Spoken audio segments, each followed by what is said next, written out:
Tous les êtres humains naissent libres et égaux, en dignité et en droit. Ils sont doués de raison et de conscience et doivent agir les uns envers les autres dans un esprit de fraternité.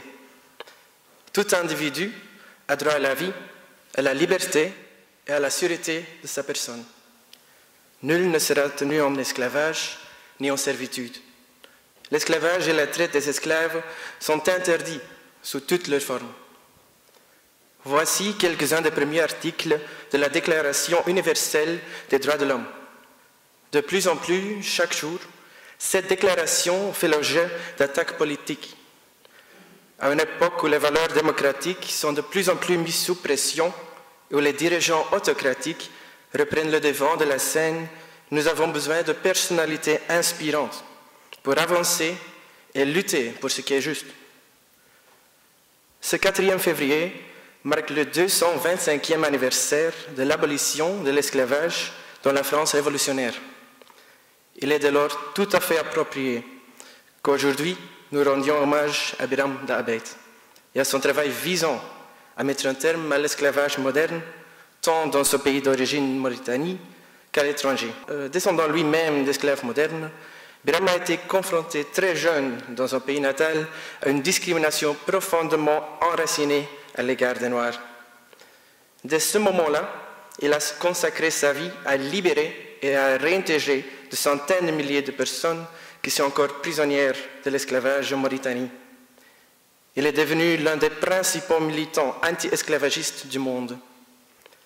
Malgré l'abolition légale et la criminalisation de l'esclavage en Mauritanie en 2007, elle reste le pays où la prévalence de l'esclavage est la plus élevée, avec un nombre d'esclaves modernes étant estimé entre 10 et 20% de sa population.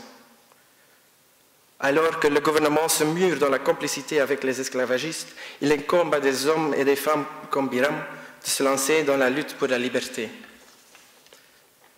Tout au long de sa jeunesse, Biram a été confronté aux inégalités sociales et aux injustices qui étaient omniprésentes dans la société. C'est à ce moment-là qu'il s'est engagé à mettre fin à l'esclavage mauritanien. Après l'obtention de sa maîtrise en histoire et de son diplôme d'études approfondies sur l'histoire de l'esclavage au Sénégal, Biram a commencé à lutter contre ces inégalités dans son pays d'origine sur le plan politique. Soutenant différentes ONG, organisant des sit-ins et des marches locales, il a essayé de sensibiliser davantage l'opinion publique. Il a affronté des propriétaires d'esclaves. En 2008, Biram a fondé l'élément clé de cette lutte, à savoir l'initiative pour la résurgence du mouvement abolitionniste. Au cours de la dernière décennie, cette organisation s'est battue pour la liberté d'innombrables hommes, femmes et enfants. Les manifestations, les procès et les actions de libération de l'organisation ont sauvé de nombreuses personnes de leur vie en servitude.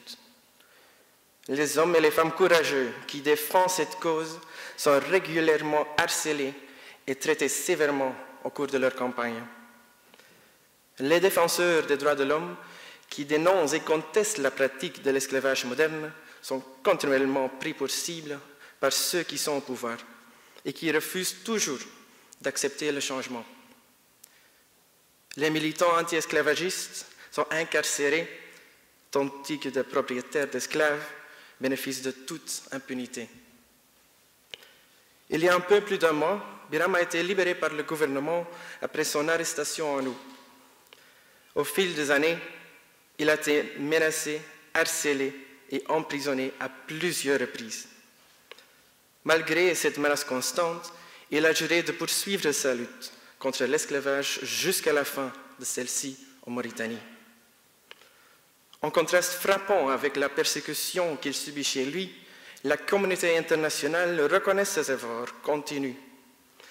Après qu'il ait reçu le prix des droits de l'homme des Nations Unies en décembre 2013, ainsi que de nombreuses autres récompenses, en 2017, Time Magazine a classé Biram Da'Abeid parmi les 100 personnalités les plus influentes du monde.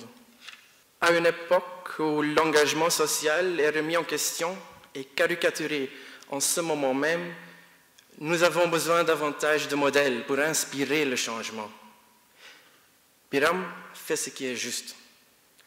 Avec son dévouement constant et continu à cette cause juste, il est un exemple inspirant pour nous tous, autant qu'étudiants de KU Leuven et autant que jeunes engagés.